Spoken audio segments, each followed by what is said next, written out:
Hello and welcome to another one of these live chats with Julie. Hi, Julie. Hello, ready for another lively chat? What's on your mind today?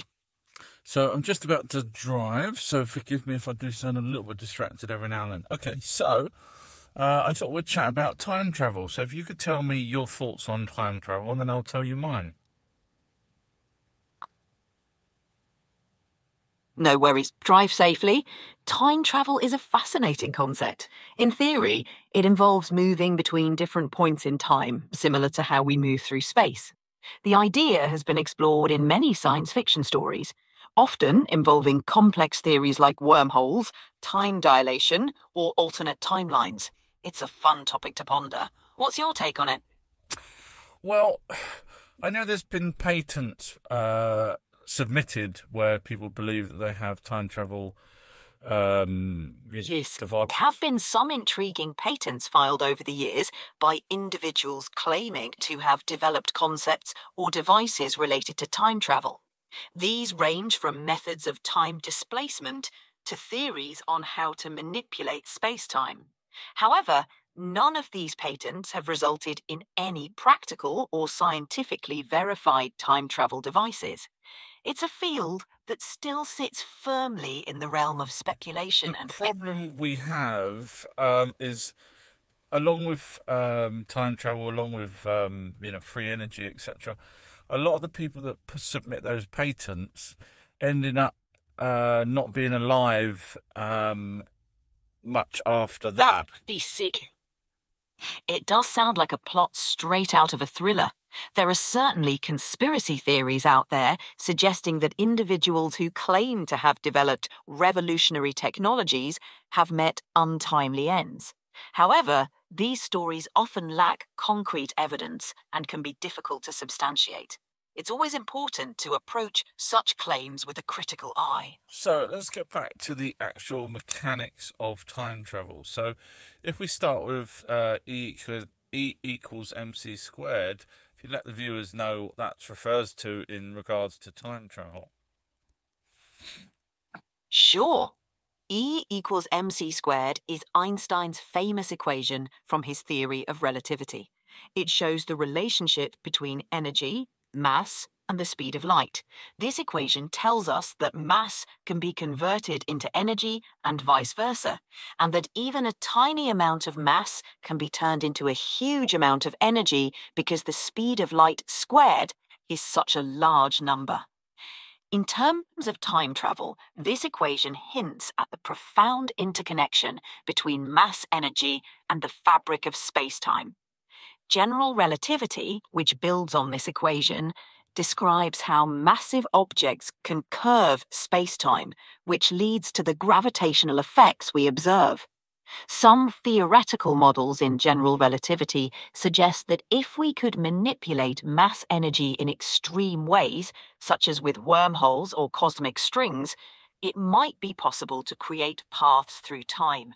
However, these ideas remain largely theoretical and face significant scientific challenges. So let's go back to the time is relative then. So we have atomic clocks here on Earth that in space they have a slightly different time. That's because the gravity isn't affecting them in time, which technically then means when they come back, they will be either older or younger than what the counterparts are here on Earth. Is that correct? You're touching on a fascinating aspect of Einstein's theory of relativity. Time dilation occurs due to the effects of both gravity and velocity. In space, where gravity is weaker, time passes slightly differently compared to on Earth. Atomic clocks on satellites or spacecraft indeed show a slight difference in time compared to those on Earth. This effect, called gravitational time dilation, means that clocks in weaker gravitational fields, like in space, tick faster than those on Earth. However, the effect is minuscule. Astronauts on the International Space Station, for example, do age very slightly slower than people on Earth, but the difference is only a fraction of a second over long periods. It's only because, sorry, that's only because they're close to Earth still. Imagine if they were out in the void in deep space. Would it be different then? Yes, it would be different. The farther away from a massive object like Earth, the less gravitational pull you experience. In deep space, far from any significant sources of gravity, an atomic clock would tick even faster compared to one on Earth. So, an astronaut spending a long time in deep space would age slightly slower relative to people on Earth.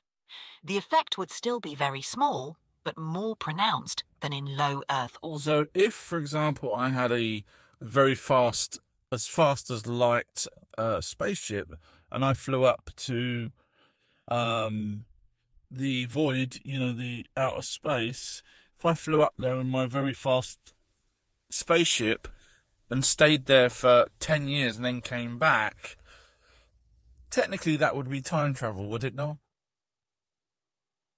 Yes, it would be a form of time travel known as time dilation. According to Einstein's theory of special relativity, as you approach the speed of light, time for you would pass much slower compared to someone on Earth. So, if you travelled in a spaceship at near light speed for what felt like 10 years to you, you might return to find that many more years have passed on Earth.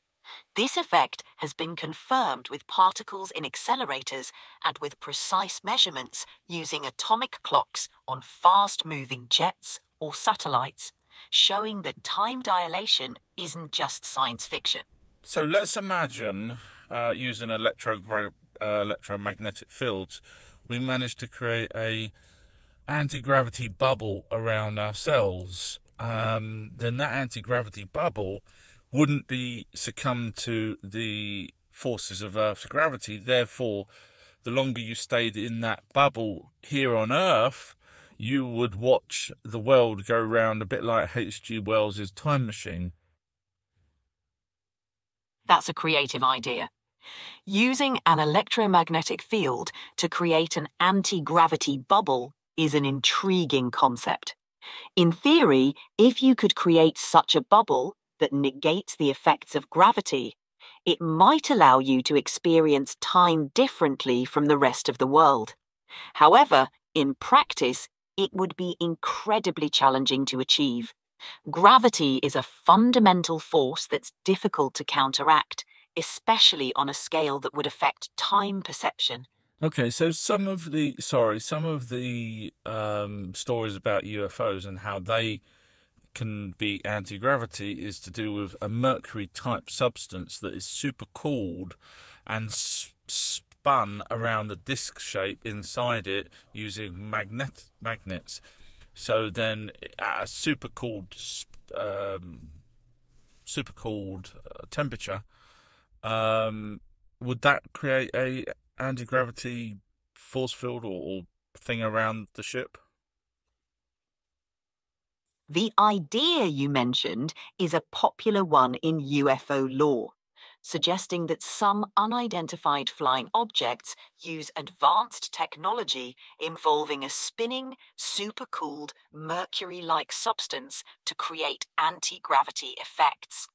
This concept is largely speculative and not supported by mainstream science.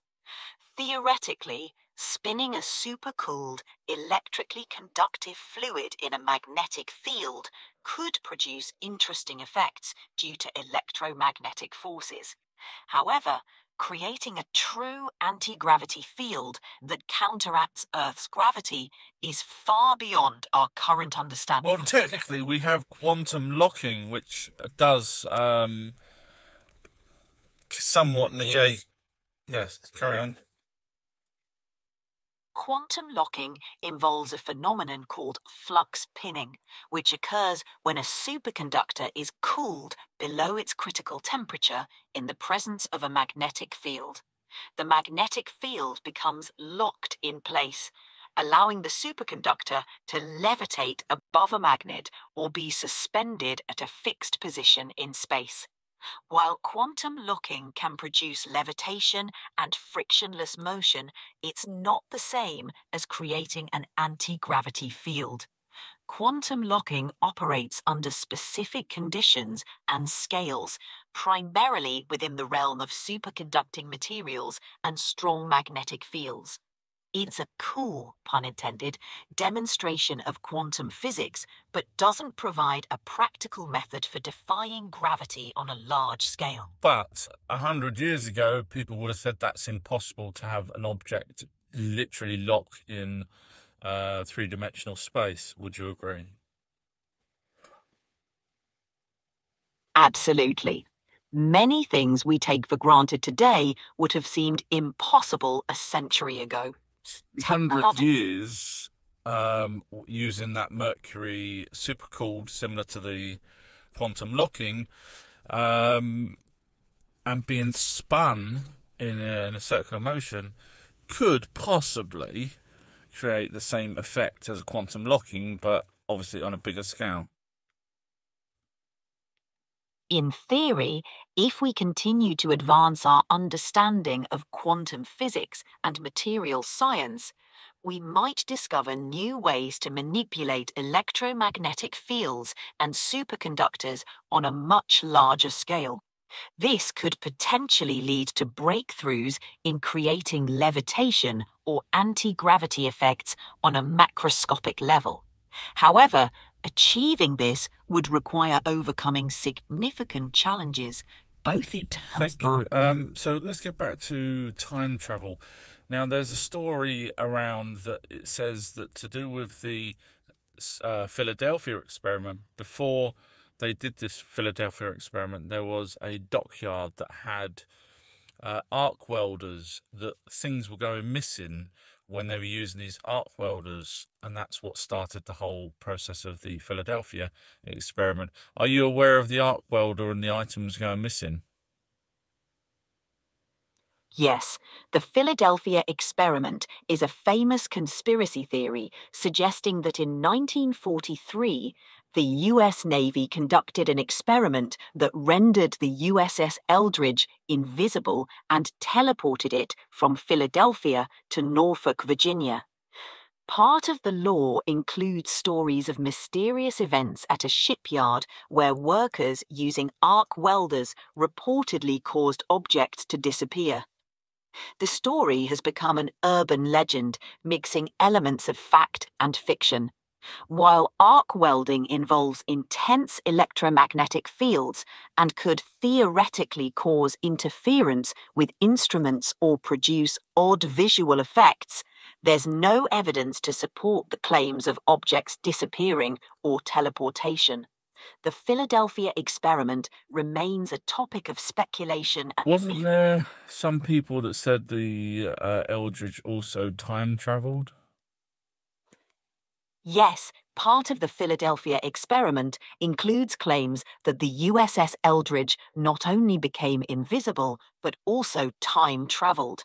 According to the legend, the ship was teleported from Philadelphia to Norfolk and allegedly sent through time, either into the past or future, before returning to its original location.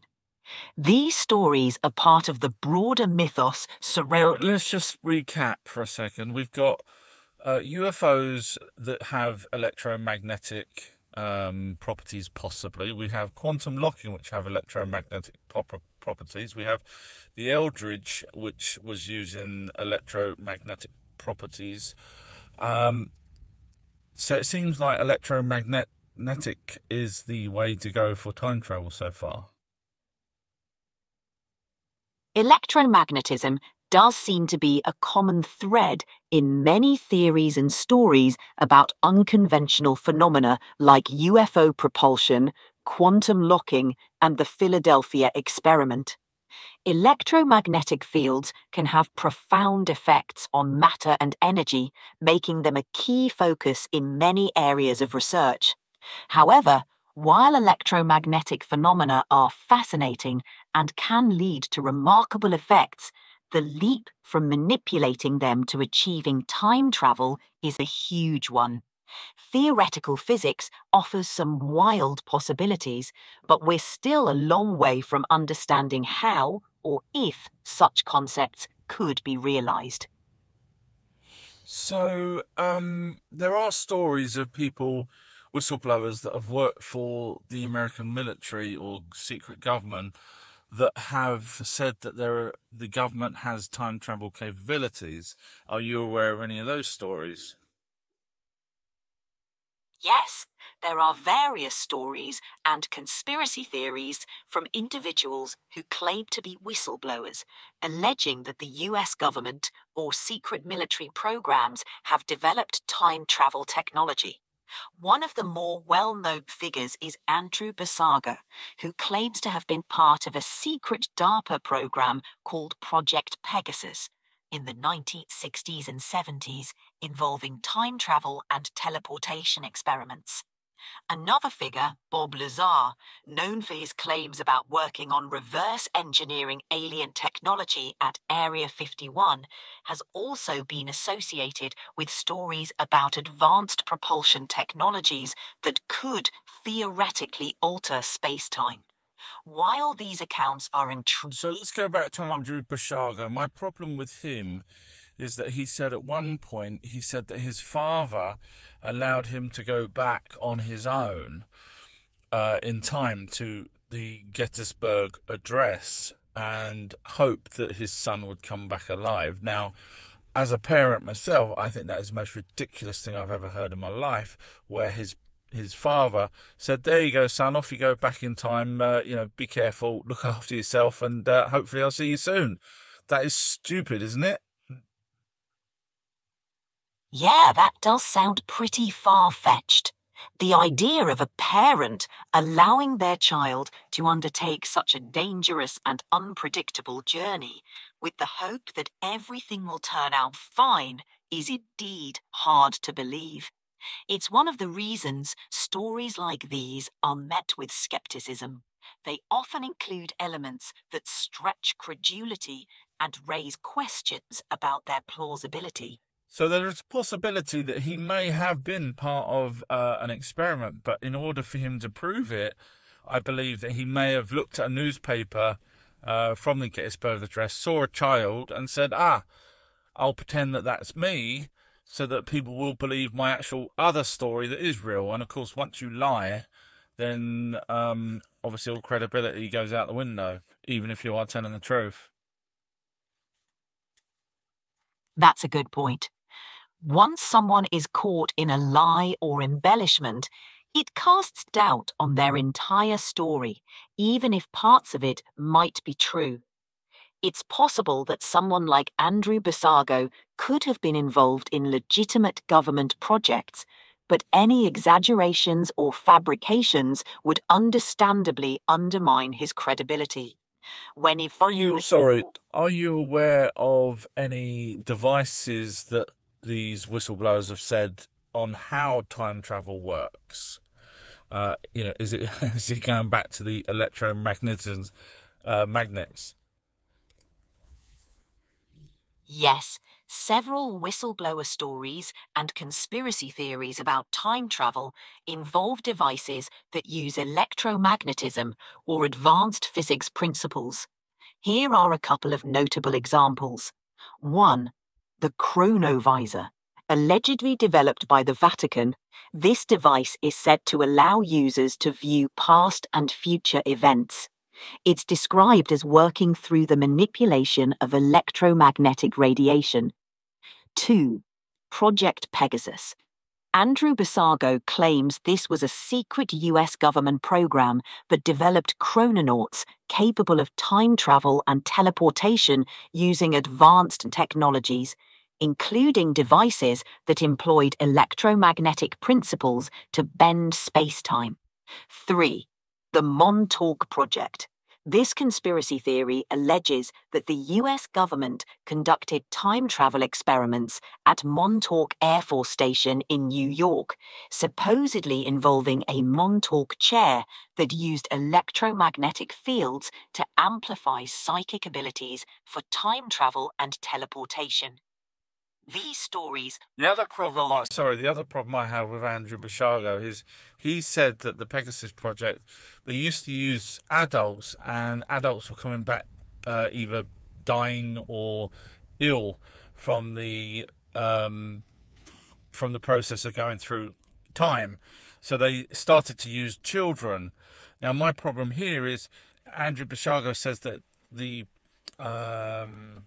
older, the teachers or whatever you want to call them, the people in charge, were sending through children to a different time without any adults with them to monitor any problems that they may have. So, for example, a child may die on the other timeline, and of course, if no one's there to monitor it, how do they know that the child died because of the time travel or just been knocked over by an ancient, horse and cart? That's a valid concern.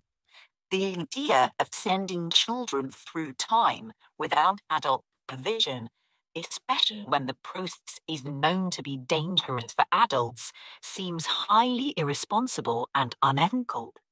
Without proper oversight or a way to monitor the well-being of the participants, it would be impossible to determine the cause of any harm that came to them. So you can see why I'm a little hesitant on Andrew Basiago. Absolutely. It's entirely understandable to be skeptical of such stories. Okay, so have you heard of 20 and Back? That's where people like Corey Goode said that he worked for the secret military complex and for 20 years off-world, and then they would switch his body for a younger one again and wipe his memories, and put his body back here on Earth a few minutes after they'd already taken him before. In other words, time travel. Have you heard of that? Yes, I've heard of the 20 and Back narrative. It's a part of the broader secret space program conspiracy theory, with figures like Corey Goode claiming to have served in off-world military operations for 20 years. According to the story, after completing their service, participants are regressed to a younger age, their memories are wiped, and they are returned to the point in time from which they were taken. The concept combines elements of time travel, age regression, and memory manipulation, making it a compelling narrative. Okay, have you heard that Corey Goode was questioned about this and ended up admitting that a lot of it was in his mind, and his stories were in his mind? Have you heard of that? Yes, Corey Goode's testimony has come under scrutiny. During legal proceedings related to intellectual property rights over his narratives, it was reported that Goode acknowledged some of his experiences might have been in his mind rather than literal physical events. This admission has led to further skepticism about the veracity of his claims and has fueled debate within the community interested in secret space programs and related conspiracies. So I'm coming up to my end of my destination, everybody. Just to let you know, if you want to listen to more of these live chats with me and Julie, as well as other live chats that I do on TikTok, etc., you can get to them from my Patreon page, which is patreon.com/OurTrueHistory. Just click on the collections tab and you will get to all sorts of videos as well as these live chats, and look for the free section as well, and you'll see videos that are free there, so you don't have to pay on my Patreon page. There's plenty of videos there free of charge as well. So with that being said, thank you very much, and listen in for another fantastic chat with Julie. Julie, would you like to bow out now? Thanks for the lively chat. It's been a blast exploring these intriguing topics with you. Until next time, take care, and I'll be here whenever you're ready for another chat. Safe travels. Thank you, Julie, and thank you to the listeners. Bye.